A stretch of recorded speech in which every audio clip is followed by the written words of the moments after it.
couple of years ago, a friend said to me, "Your life is a miracle." I said, "A miracle?" Well, you know, you tend to think of your childhood as normal, well, until you talk to some of your friends. Anyway, miracle or not, I've dedicated my life to working with people. One day, I woke up in my bed and I thought, wow, forget about drugs, alcohol, food, sex, or rock and roll. My biggest addiction is, guess what? Yep, my thinking. I'm sure you all know what I'm talking about. Those thoughts that tell us we're not good enough, thoughts that have been haunting us for years. I call this my stinking thinking. Just imagine if people could hear that stink. Well, here's a censored version of mine. My stink says, I need an electric shock. I took stock. My shrink said, all Negroes are manic. I didn't panic. My stink says, I need a rest. I failed its test.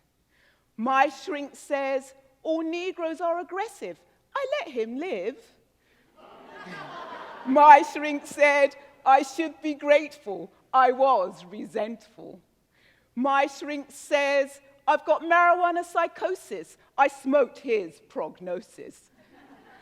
My stink says, I am depressed. I was distressed. My shrink says, I belong in the gutter. I didn't stutter. My shrink says, I shouldn't be seen. I reminded him, I am the queen. My stink says, I'll end up scrubbing floors. I didn't speak anymore.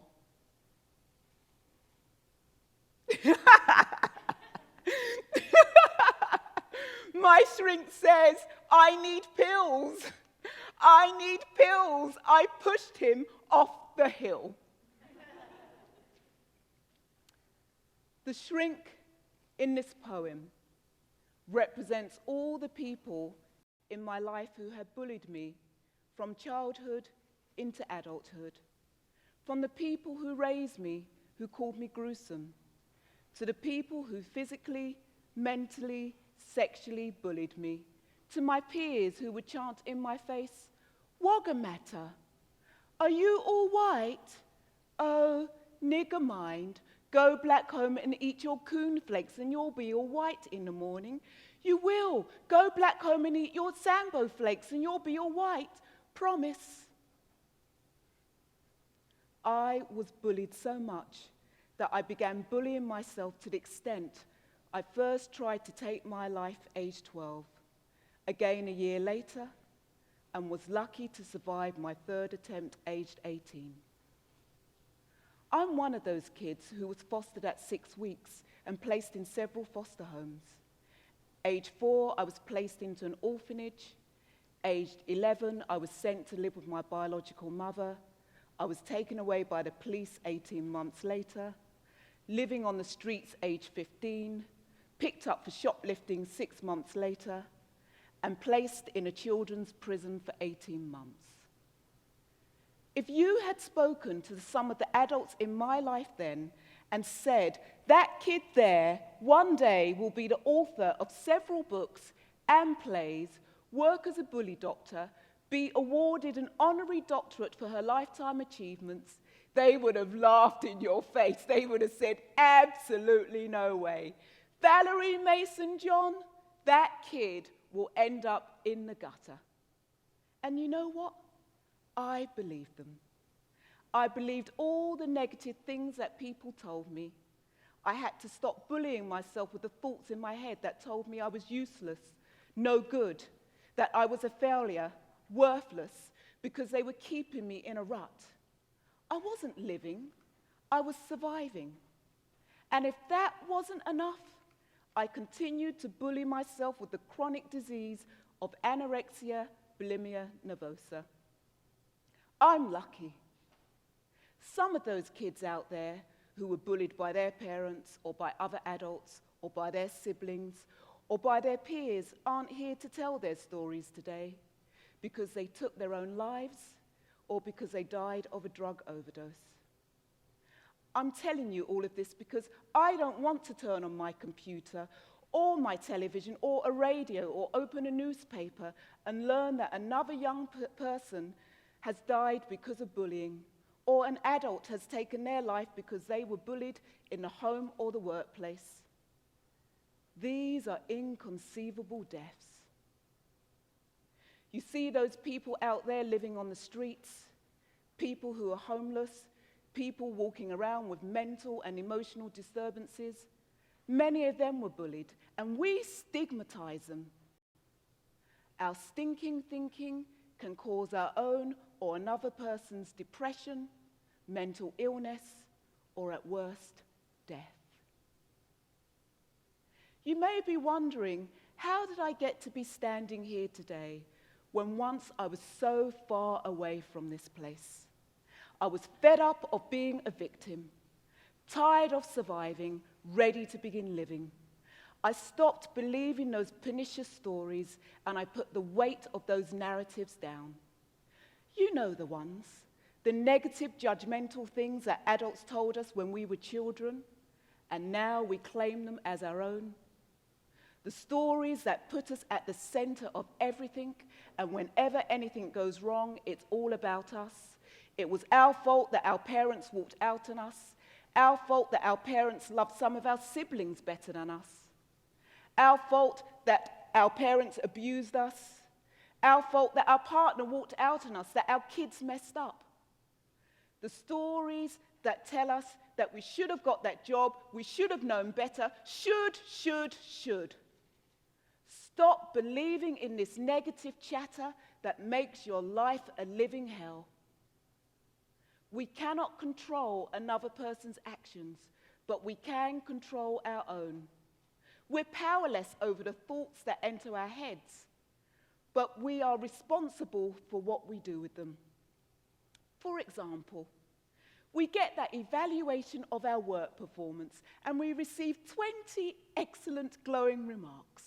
But there's one tiny comment that says there's room for improvement in a particular skill. Exactly. Ouch. We get that horrid feeling in our gut, and we move into aversion, and we start bullying ourselves with, I'm no good. My boss is picking on me. Everybody's talking about me. Nobody likes me. People are blaming me. Stop thinking over poop. Your stinking thinking will get in the way of your happiness. Whenever we bully ourselves, we will bully everybody around us, projecting all the things we don't like about ourselves onto others. So what can we do? I can only answer this question by sharing my personal recovery. When I fell down on the journey, I had to stop beating myself up into the gutter. I had to pick myself up and literally give myself a hug and tell myself, it's okay. This is a new moment. Let go and move on. I spent many nights laying in my bed, waiting to be rescued, waiting for that magic pill to cure me. The cure was staring me in my face. It was my pillow. I needed rest so I could change. I needed to stop trying to take care of my stinking thinking by stuffing it down with drugs, food, alcohol, or sex. I had to learn to sit with the pain of my thoughts. It was during one of these moments I had an epiphany. 15 years ago, I had been terrified. I was about to walk into a 3-week rehearsal for my one-woman show. And I was sick with my bulimia, and my throat was hoarse. And the publicity had already gone out. And I lay in bed hating myself, berating myself with the voice, you idiot! You can never go ahead with that show. And a whisper said, yes, you can. And I said, how? And the whisper said, just let go of your stinking thinking. And in that moment, I could see clearly for the first time that I had a choice. I fell asleep, exhausted from my tears. But I woke up the next morning knowing that there was something that I wanted more than my stinking thinking. I wanted to do that show and I wanted my recovery.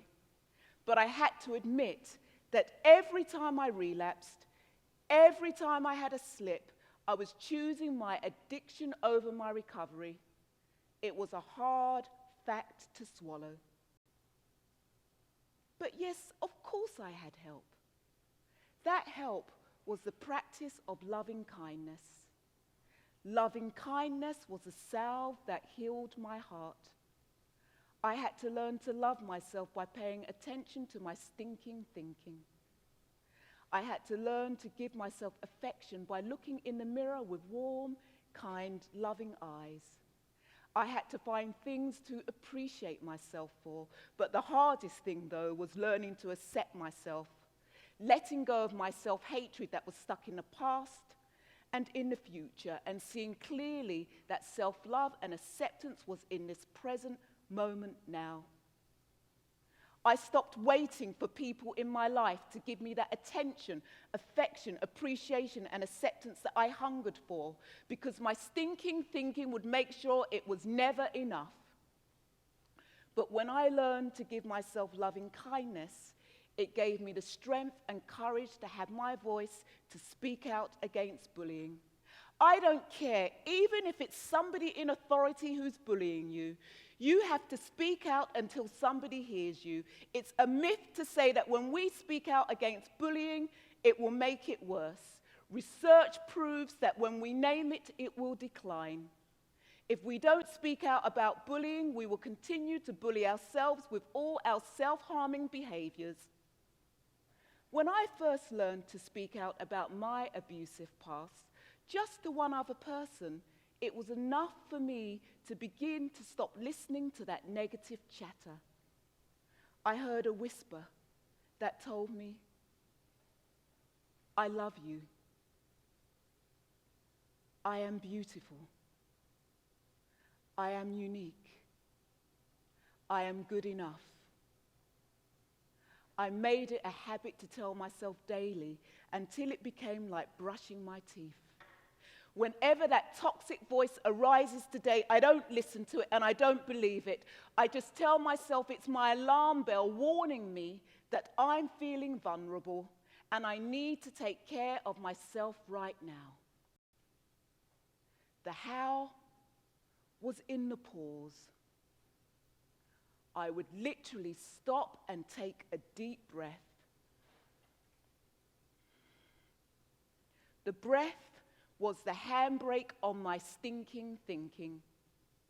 It gave me the pause to see that my thoughts are not facts, that my thinking is based on stories of judgments and anger and resentments. When I stopped listening to this negative chatter in my head, I thought my life was going to become boring because a part of me enjoyed my stinking thinking. But instead, I discovered a new happiness and freedom. Loving kindness saved my life. Loving kindness can save yours. Many years ago, I hated the color of my skin. As a child, I tried bleaching my skin. In my early teens, I internalized all the negative views from the black community who told me the darker I was, the uglier I was. In my early 20s, I wrote a poem called The Color of My Skin, which toured all the major galleries in the United Kingdom as part of a self-portrait exhibition. Only a few years ago, I had the courage to commit this poem to memory. I offer you this poem to remind you to stop bullying yourself with all those self-harming behaviors. The color of my skin is the root of my ecstasy, the seed of my life. The color of my skin is one of nature's glories, the bloom of my life. The color of my skin is the flower of my legacy, the taboo of my oppressors. The color of my skin is the greatness of my splendor, the guilt of my kidnappers.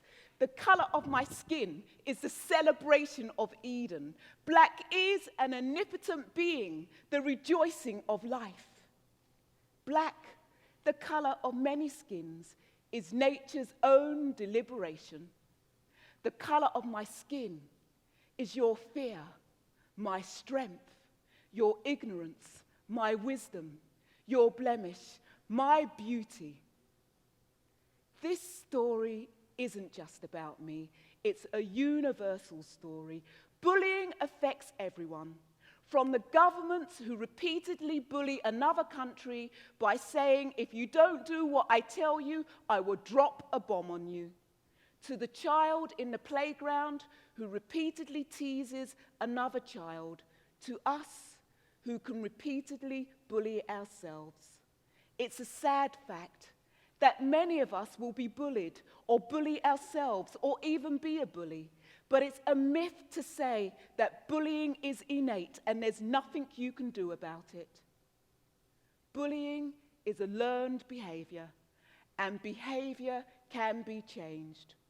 Renounce your stinking thinking now. We are what we think.